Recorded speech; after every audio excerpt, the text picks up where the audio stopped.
Hello, everyone. Very excited to be here to tell you about my research. And maybe just as a short introduction, I'm an ecological macroeconomist. So that means that I'm an ecological economist in the first place. So I study the economy from the perspective of always keeping in mind that the economy is embedded within ecosystems. And I focus in large economies. So my piece of choice is usually an entire country, very often France. Right now, you see me in my natural environment in my office at the School of Economics of Lund University in southern Sweden, where I work in a project called Post-Growth Welfare Systems. So we'll see that's one part of the challenge of once we've talked about degrowth, once we've criticized economic growth, once we've described post-growth and articulated it with post-capitalism, then it opens a whole bunch of challenges. For example, how do you finance public services without growth? But that's very future stuff, but that's the kind of research I'm doing now. What we're going to do today, and I've been looking at the lectures you had before, so I'm going to build on that. And I remember on that said, I think just something like degrowth is filled with challenges, to say the least. I think that was his sentence. And he's completely right. It's filled with challenges, but I hope we will manage also to see that it's filled with opportunities. So as of now, here are the slide. So on the left, you can see the previously mentioned mammoth thesis, 900 pages in theoretical economics, in case you're bored on the weekend, or if you want to block a door or start a very large fire. This is your piece of choice. This is what I've been writing roughly for 4 years during my PhD. And my question that obsessed me back then was first and foremost, what happens when an economy grows? And then, of course, the opposite, studying the hypothesis of would degrowing an economy be a viable strategy for sustainability? And then opening another question of how do you organize an economy that is both degrowing, but that is then remaining in a post-growth stationary state? So I've explored some of these ideas in the thesis. The nice cover on the right is a French adaptation of the thesis, which I've published in September, which is going to be published, translated in Spanish this fall and hopefully in English next year. But those of you who read French, you can have a more digestible account of that idea I've been developing around degrowth. And the title here is Slow Down or Perish, the Economics of Degrowth. So a very James Bondy title. For I think the slowdown or perish, and we'll see the focus on the speed of an economy is also a very interesting analytical starting point to think about post-growth and alternative economic systems. Okay, I will start by just giving you the definition of degrowth that I'm usually working on. And then I'm going to just unpack that definition and we're going to walk away from it, drawing implications around that concept. So degrowth is a French concept that was born in 2002. So it used to be décroissant. And the way it's been used in the last 2 decades, so now it has developed into a full scholarship, and there is many activists and social movements and even some policymakers that are starting to talk about degrowth. When you look at the scientific literature on the topic, you find 2 things around that concept. There is first degrowth as a critical paradigm of growth-obsessed economic systems, and most specifically capitalism, as this is the predominant economic system in the kind of societies that this idea have been going around. And so it's a paradigm of criticism, but it also describes a specific strategy. And the strategy is this: downscale production and consumption. That's the main descriptive element. If you take an economy as a whole, it can grow, it can degrow, or it can remain stable. That's economic growth. That's usually what we call recession or depression, and that's the stabilization we call the secular stagnation. Don't ask me why economists have just weird names for all these stuff. But degrowth is a specific kind of reduction of production and consumption. It's specific, I would say, because you need to add 4 features. The first one is that is democratically planned. So here is to make the difference between recession that comes as an accident. Recession is basically a growth-based economy that for some external or internal reason doesn't manage to grow. But it's not voluntary organized, and very often it comes with the social chaos. Degrowth, on the other hand, would be a conscious, anticipated, planned decision to slow down the economy. To slow down the economy for a specific reason, and we're going to talk a lot about that one today, which is to lighten environmental pressures. So see degrowth as a bit of an emergency brake. You've tried maybe for a very long time to green your economy, you've tried to reduce your footprint, but you did not manage to do that. So you have to try something new. One of that thing can be to slow down the economy. And of course, we'll see that it's a selective slowing down. You don't slow down everything at once. It's a selection. You plan the kind of downscaling of production and consumption that will be most likely to lighten your environmental pressures. And then you plan it so that you can do that in a way that reduces inequality and improve well-being.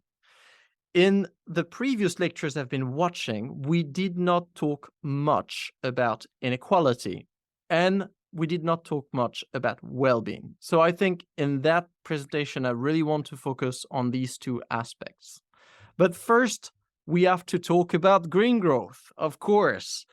This has been the topic that has been haunting me for several years. I receive tons of mails every day concerning these issues of green growth, and most of them have to do with people that read somewhere on the media that some country, usually the UK, France, Germany, or the US, has decoupled. It has achieved green growth. And then, wow, what does that mean? So it means this. Usually all these articles, they always refer to one single graph, which you can find on the website or World in Data. That's the one on the right, which show you a few countries that have, during a certain period of time, grown their GDP, that's the blue curve, up, while decreasing their emissions, that's the red curve, down. And so therefore we've seen a dissociation, a decoupling. So that growth, that extra growth during the period is green because it didn't cause an increase of greenhouse gas emissions. It's like ecologically free. You can have as much as you want. And so that's the story that is being told. That story is very powerful today, to the point where a couple of weeks ago, Paul Krugman, the American economist, published this article in the New York Times wonking out why growth can be green, which is arguing this based on a reference on this All World in Data graph, actually not that specific one, but another one. Paul Krugman just unfold this kind of idea that we're going in the right direction, growth is being greened, and so therefore we don't need to talk about degrowth. That's a zombie environmental fallacy for Krugman. I've been spending a bit of time answering Paul on these issues, which you can find in the article on my blog. But what's most important here is that as ecological economists, we need to have a very systemic definition of sustainability.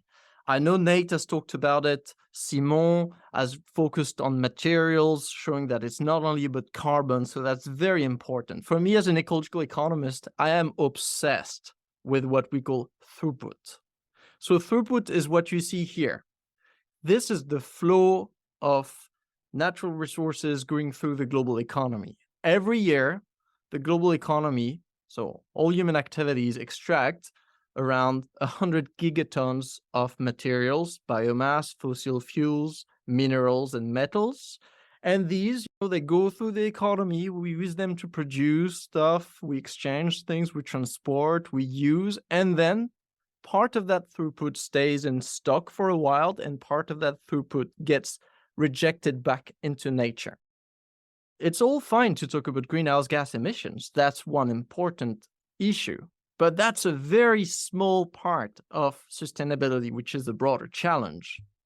And when you look at a country like the United States and you're trying to ask yourself the question, is growth green in the US? Based on the all world in data, yes, it seems. But when you look at here the framework of planetary boundaries, which include not only climate change, but also other environmental thresholds, you realize that country is in a deep state of a shoot. And you realize also that even for climate change, reducing emissions is not enough. You need to reduce them sufficiently fast in order to get back under your ecological ceiling.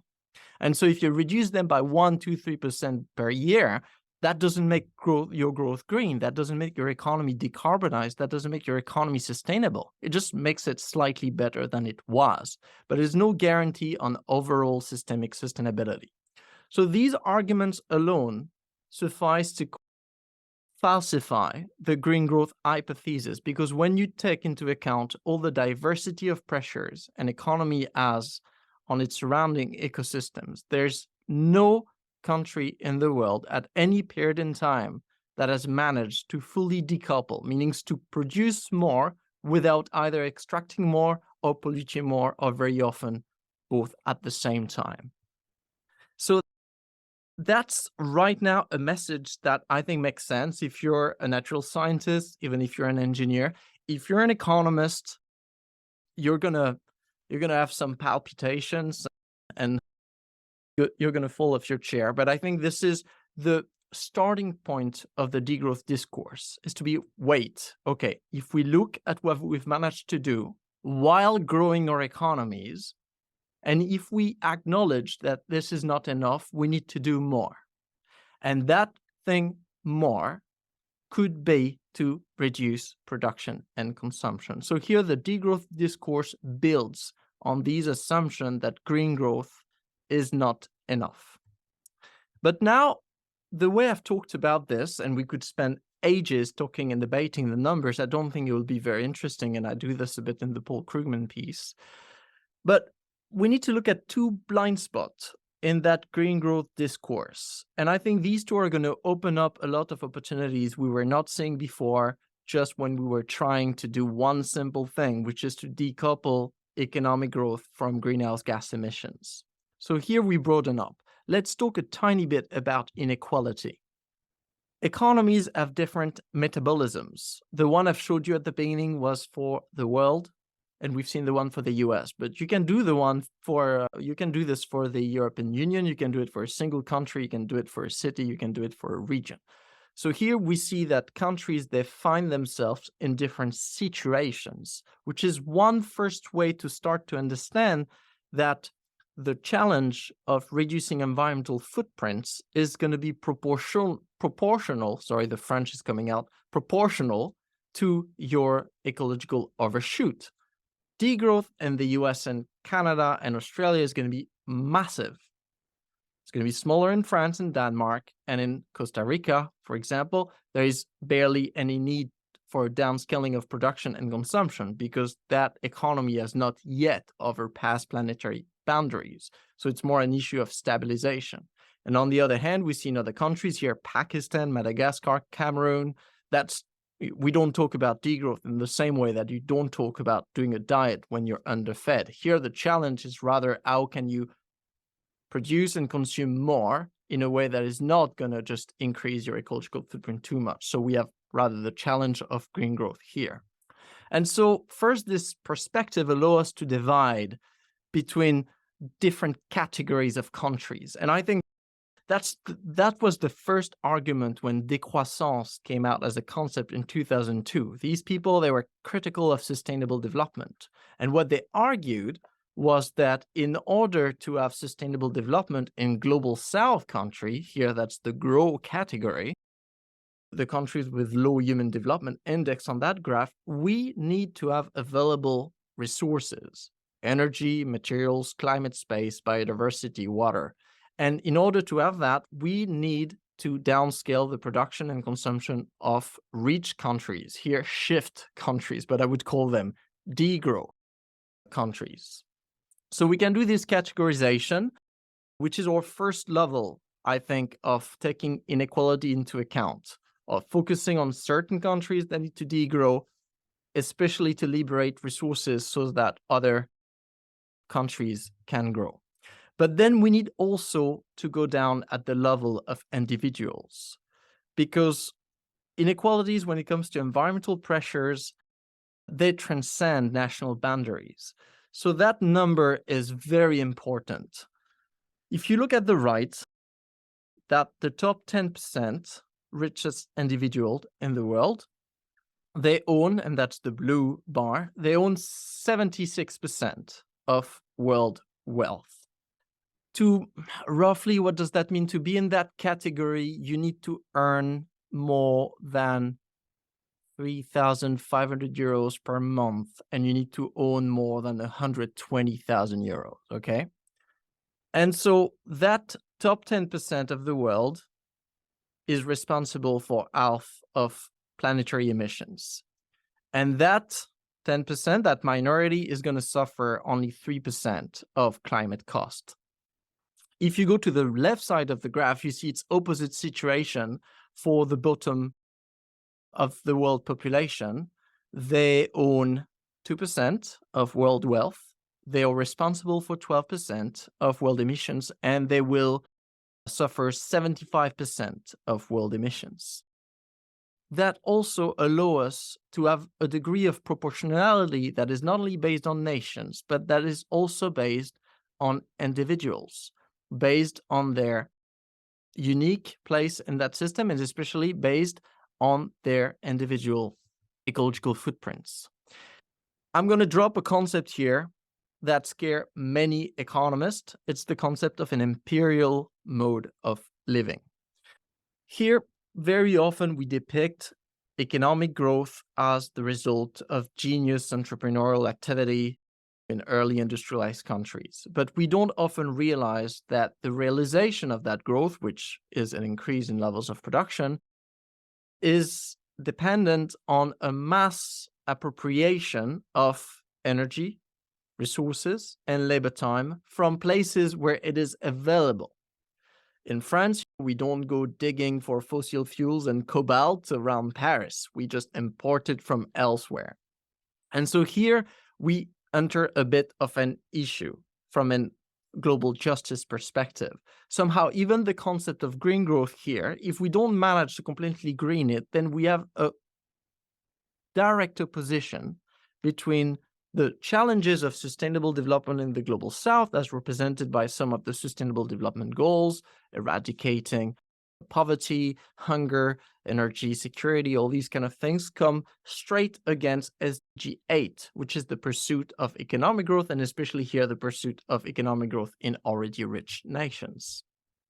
The kind of environmental inequalities we see at the level of the world, we also see at levels of countries. This is for the US. So the same way you can decompose the US population in 10 deciles, which you can see here horizontally, 1 is the 10% poor, and 10 is the 10% richest. And then you can look at their individual footprint. Here, the colors show you in what kind of expenditures.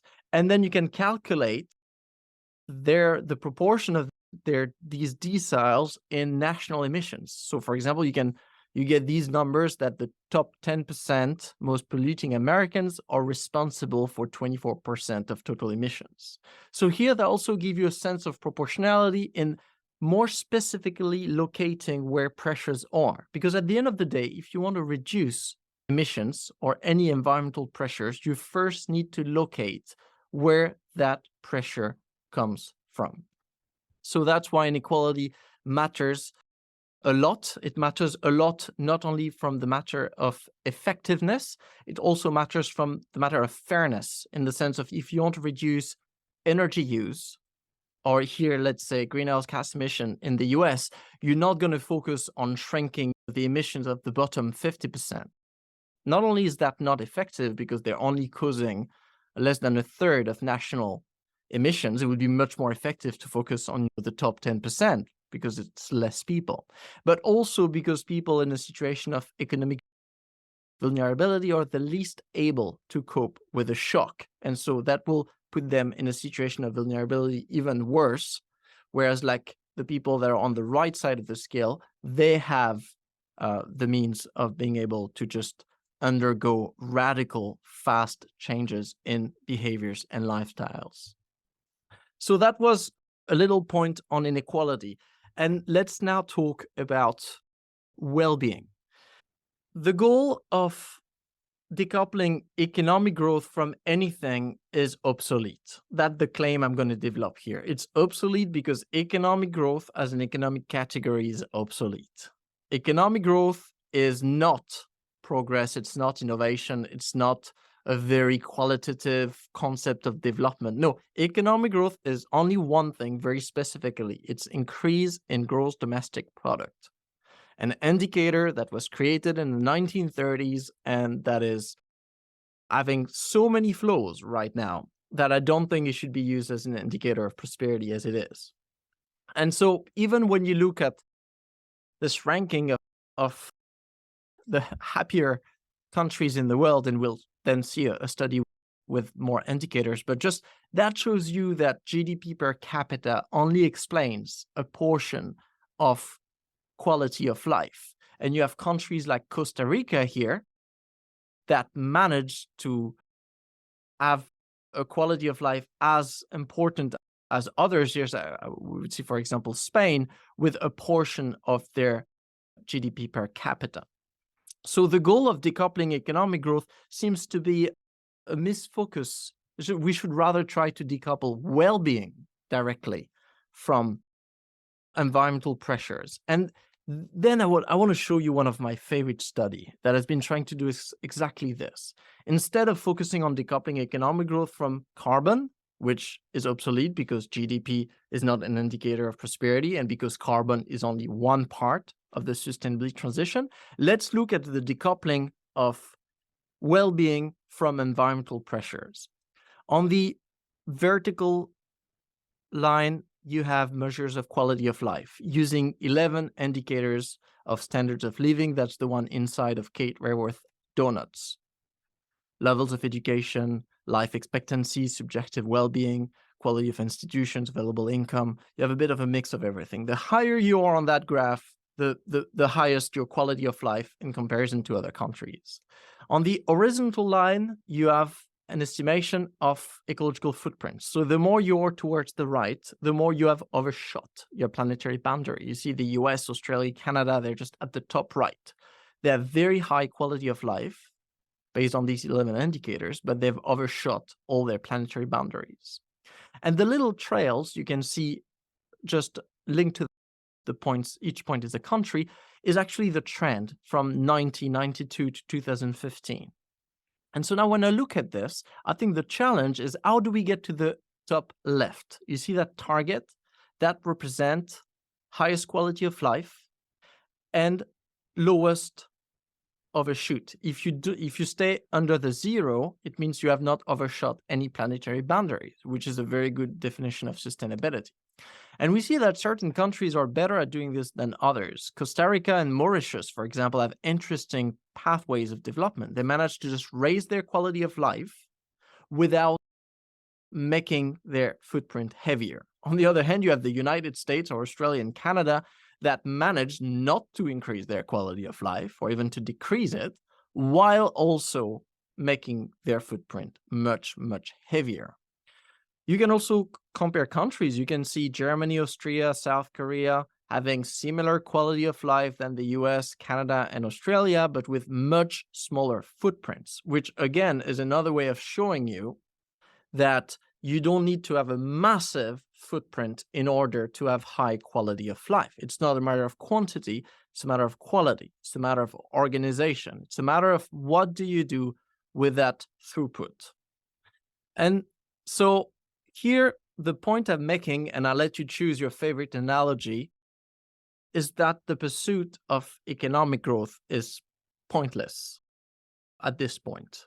And that sounds like a side argument, be like, okay, fine, let's measure with something else. But that actually, if you unfold this argument, it leads to a criticism of pretty much everything we use to run our economy today. I give you a couple of examples. Today, if you look at the economy a bit like a game, it is organized around the maximization of financial indicators at least three levels. As individuals, we try to maximize income. Firms maximize profits, governments maximize GDP. You can argue that, of course, not all of them are doing that, and some of them are sometimes putting social and ecological indicators first. But as a general rule of the game, successful people, usually successful firms, they manage to just have a lot of profits. Successful individuals, income, power, purchasing power is being defined based on how much money points you accumulate. So that's the game. And so we've organized institutions in order to do this. The idea of a for-profit business, for example, is based on the idea that businesses should somehow maximize profits. The commoditization of several spheres of life. When I say commoditization, it means turning something into a commodity. So, for example, now Wikipedia is free, let's say, but Elon Musk could buy Wikipedia and then sell you access to Wikipedia. Then we would say Wikipedia has been commoditized. If Wikipedia is commoditized, then we don't have free access to it anymore. So therefore, we need to pay. If you need to pay, you need to find money for that. So again, it means you need somehow to maximize your income in order to be able to maintain your quality of life. Same thing for a government. The way it somehow finances public services may lead that government to create certain dependency towards economic activities. For example, if a big part of your public budget derives from value-added taxes on economic activity, it's half of the public budget in France, then of course, if you have a mechanical shrinking of sales, you will have a mechanical proportional shrinking of revenues from value-added taxes. So here we see that the whole economy is organized around this expectation of growth. And so if we admit that economic growth, the pursuit of economic growth as rich countries is not sustainable anymore, and that also it's nonsensical in terms of well-being, that's fine, but it opens up a whole discussion of how do you rewrite the software of your economy and how do you adapt the hardware. So if I fall back on my three levels here, it means getting rid of GDP as an indicator of public governance, replacing it with something like the well-being budgets that New Zealand introduced in 2019. So here you see it's a slight change of the rules of the game. So instead of maximizing GDP, now you're just organizing public governance based on a dashboard of 65 indicators: economic, social, ecological, current well-being indicators, future well-being indicators, which forces you to make trade-offs. I could cut down that forest today, which will most probably create employment and generate revenues today, but then that will reduce biodiversity today, that will also release carbon. And then you make some decisions. What do you want? Is today creating jobs more important than preserving biodiversity? Depends. It depends what your political priority. And so within a well-functioning democracy, at least with these indicators, you can highlight the trade-off. The same kind of indicators we can have for, let's say, a post-GDP, post-growth governance at the level of the government, you can apply at the level of a company. Instead of just maximizing profits, you can have, you most probably have heard about triple capital accounting. You can have a dashboard of different indicators, each corresponding to values that are not necessarily expressed in euros. So biodiversity will never be measurable in euros, or actually not in the coming few years, starting with the fact because even biologists don't know how many species are out there. And then they're very far from knowing the synergies in between these species and what make them thrive and the kind of ecological services that they produce. So if you're asking economists to put a value on that, it's very likely it's going to go wrong. What you can do, though, is have different kind of values that each stand on their own, and you can compare and try to discuss to be, okay, if we do this, we lose on certain ecological services like pollination, and we win on euro revenue regeneration. And then you can compare how these two factor in terms of need satisfaction. So here, that's where we fall back on that concept of the well-being economy, where everything is not a matter of just financial values, but we fall back on use values. And that I'm going to just unfold even further. If we admit that somehow economic growth is no longer possible and that for ecological reasons we will have to organize a macroeconomic diet in rich countries, and then for well-being and inequality reasons we will need also to manage to sustain these economies in a stationary state to make them able to prosper without growth, it means that capitalism is no longer a viable, let's say, an appropriate system for the task. Here, it's not an ideological statement. I look at capitalism like a zoologist look at a cat. For me, socialism and capitalism, they're just two different species of ecosystem in the same way that a zoologist would compare like a walrus and a cat. They have different features. Capitalism is an expansionary system. It's a system organized around the accumulation of capital with institutions that incentivize that accumulation. It's great if you want to accumulate capital, especially financial capital, but it's not great if your priority is actually to do the opposite. What you want is to dismantle certain infrastructure, you want to slow down part of your economy, you want to regenerate certain ecological spheres.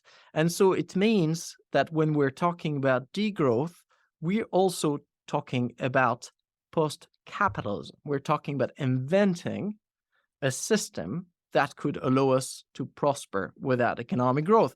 And here we don't have to go very deep into definitions, but when we think about what capitalism is, it's just an economic system where you have a few institutions that are hegemonic, where most businesses are organized as private for-profit organizations that's going to produce commodities that they're going to sell on markets. Most people will just work for these businesses selling their labor to participate in the production of commodities. And markets is going to be the kind of hegemonic, meaning the dominant means of allocating things within your economy. If all of a sudden you say, oh, we would better have not-for-profit cooperatives as a dominant business model, we think that commons, so protocols of sharing and reciprocity, are sometime today more important than markets. So commons perhaps is going to become one of the dominant modes of allocation. And same thing, we're talking about maybe job guarantees, employment cooperatives, so that decommodification of labor, then we lose all of the molecule of the capitalist as a species of economic system. And so that leads us to something different. That here, the argument I'm making is that these, and I think Simon was making the same arguments, like if we agree on this, we need to have a completely different plan, not only for the transition, but also for the long term. And that brings us to a diversity of alternative economic system. That's something that I'm researching at the moment.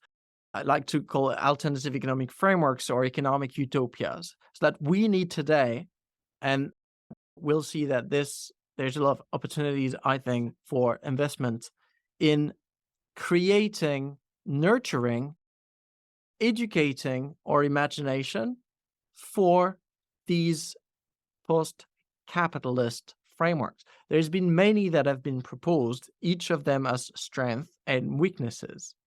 But what we've not been investing enough in as societies is in the design of alternative economies, because since the 1980s, there was the hegemony of the neoliberal creed, which basically was based on the idea of the end of history and that there was no alternative. So there's no need to design an alternative economic system if capitalism represents the pinnacle of economic civilization. Now we realize that actually we might need different economic systems if we want to achieve different objectives.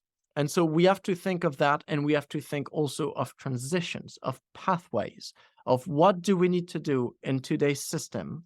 And when I say what we need to do, it means what do we need to do more and what do we need to undo innovation and exnovation always together when we talk of societal transformation. So when we think of investment, it's both investment, divestment, producing, unproducing, always this dialectical shift of the part of the economy we need to grow, to develop, to see scaled out, scaled up, and the part of the economy we want shut down, slow down, ration down.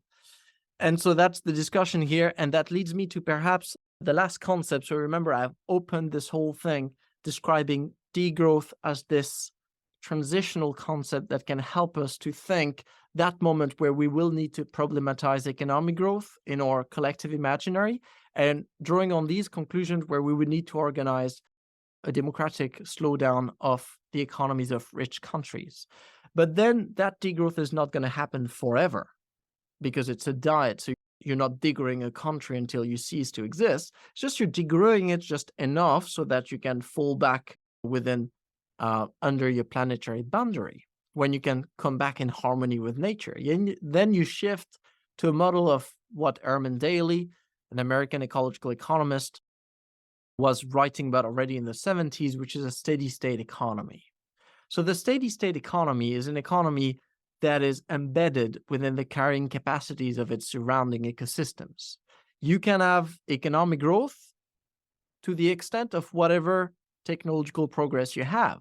If you manage to make your economy a bit more circular, you manage to recycle more, you discover a new source of energy, fine, that gives you a growth potential. That growth is never going to be exponential. But if, on the other hand, you get water scarcity, you get biodiversity collapse, you get climate change, that also reduces your growth potential. So here we have an economy that inhale and exhale in rhythm with the carrying capacity of ecosystems around it. And for me, that's really my scale and speed definition of sustainability that is around the concept of proportion. In the same way that I've described degrowth with the 4 features of democracy, sustainability, justice, and well-being, I'm keeping the same one to describe this post-capitalist, post-growth economy, so a steady state economy in harmony with nature, where decisions are taken together. That's absolutely necessary, because if you're talking of a well-being economy, well-being is not written anywhere.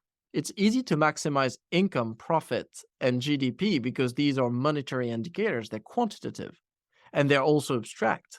If you want to optimize well-being, it depends on where you live, it depends on what your needs are, it depends on positional consumption, it depends on where you stand. And so we need to muscle up our democracy so that decisions can be made at the level of companies on things as simple as what to produce, how much to produce of it, and how to produce it. Same thing at the level of the governance. Here we're not talking about Soviet planning, overly sophisticated. We're talking about basically doing what we're doing today. We're already planning production. Companies decide what to produce, governments decide what to tax and what to subsidize, and individuals decide what to consume and what to work.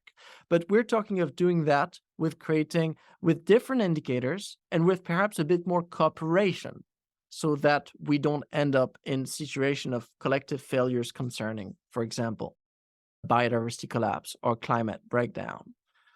Where wealth is equitably shared, I think that's a reflection of what we've talked about inequality. We see the creation of inequality, the concentration of wealth is acting not only as an exacerbator of ecological crisis, but as a prime engine of further accumulation. And so here that's a problem, because if you want to maximize well-being while minimizing environmental resources, you need to do as much sharing as possible. And so that's something that needs to be put at the service also of sustainability. And then we end up with that famous sentence from British economist Tim Jackson, prosperity without growth. And I think here, this is really what we should be aiming when we're looking at different projects and initiatives. Is that something that is helping us over the very long term to prosper without growth? These initiatives that are growth independent. How do we, for example, redesign the financing of public services or the financing of the media when we're talking about the phasing out of advertisement, which creates problematic incentives to consume and overconsume? Then we have to come up with a different finance funding model for a certain media that today only manage to exist because they receive advertisement revenues. So we see here every time we touch something in the economy, we will have systemic consequences. That is why it's very complex, and that is why I think I really wanted to start with a global perspective. And judging by what you've been listening to before, I hope you guys are not getting completely desperate about this like very top down like view of the economy as a whole. But I'm afraid that right now, if the goal is to redesign a new game of economy, we cannot start from the bottom. We do need to put all the pieces of the puzzle together in order to just make sure that system as a whole works. If I can take one thing from my personal work on degrowth and post-growth and the writing of my next book, where I've been gathering 1,000 initiatives that are currently existing and that are functioning in a post-growth, post-capitalist mode of design, is that we already have most pieces of the puzzles. What we miss is actually the synergies, the kind of like acupuncture recipe. What point do we press first? What first point will allow us to press a second point that will allow us to press a third point that will allow us to press a fourth point that would lead us to the objective we wanted? And so when we're thinking of investing, we also need to think about synergistic investment.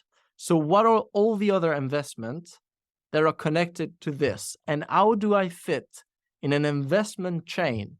How maybe my investment is allowing another investment that will allow another investment that is another investment, and that is will lead us to the objective. Here, recognizing that today, most of the feel-good investment where you just get a quick return is maybe personally rewarding, but perhaps not what is most conducive to the societal transformation that are slow, that are wide scale, and that requires change from many different actors. Already 40 minutes. I don't want to just do more than Nate. We want to 44 minutes, so I will stop here, not to set a new record. But I'm eager to hear your questions.